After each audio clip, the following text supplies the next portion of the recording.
It is RT International. The FBI never looked at the Democratic National Committee's hacked computer servers and yet still accuses Russia of being behind the attack.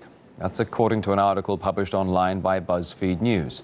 The DNC's Deputy Communications Director, Eric Walker, reportedly told the online publication that while they met with representatives from the FBI on a number of occasions, the intelligence agency never requested access to the computer servers, the very centerpiece of the investigation. One U.S. official told the site that no government entity has run independent forensic analysis on the DNC systems. The FBI instead reportedly chose to rely on information outsourced to a third-party tech company known as CrowdStrike.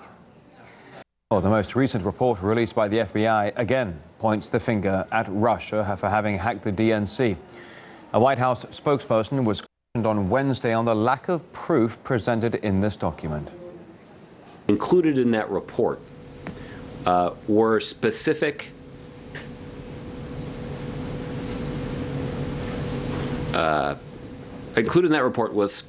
technical advice. I think it's an indication that the intelligence community is following more than their gut instinct. And I think the way that you can tell that is based on the technical analysis that was put forward.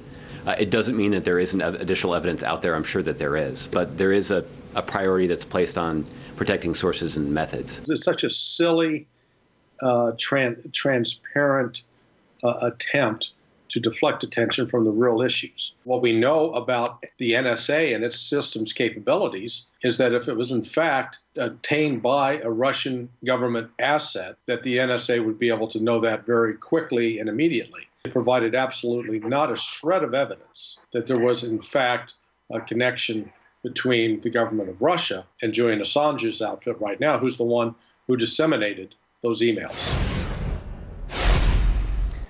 A new poll conducted in America has shown that inhabitants of major cities are largely disconnected from Americans elsewhere in the country.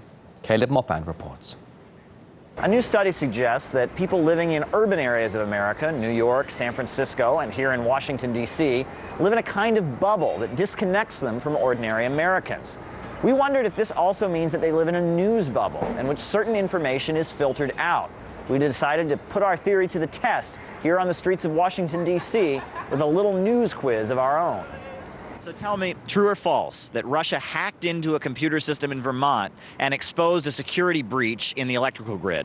True or false? I did hear that true. I did hear that was true. I heard the story. I don't know if it's true, but I did hear the story in the mainstream media. Gonna go with true on that one. Pretty sure I heard about that in the news. It's actually false. All right, I'm gonna go with false on that one. So who do you think reported that? Was that CNN, Washington Post, or was it a Russian news outlet? If it's false, I'm gonna go with not CNN or Washington Post. But I don't know why the Russians would want to say that that happened either. And I believe it was something that came from Donald Trump administration in all his office or something. I think I heard it somewhere like CNN. It was actually Washington Post that it turned out to be false. So, Anglo-American school in Moscow was closed down in retaliation for the new sanctions Obama imposed on Russia. True or false? Sounds false to me. False. I don't think it's true. Yeah, it turned out to be false.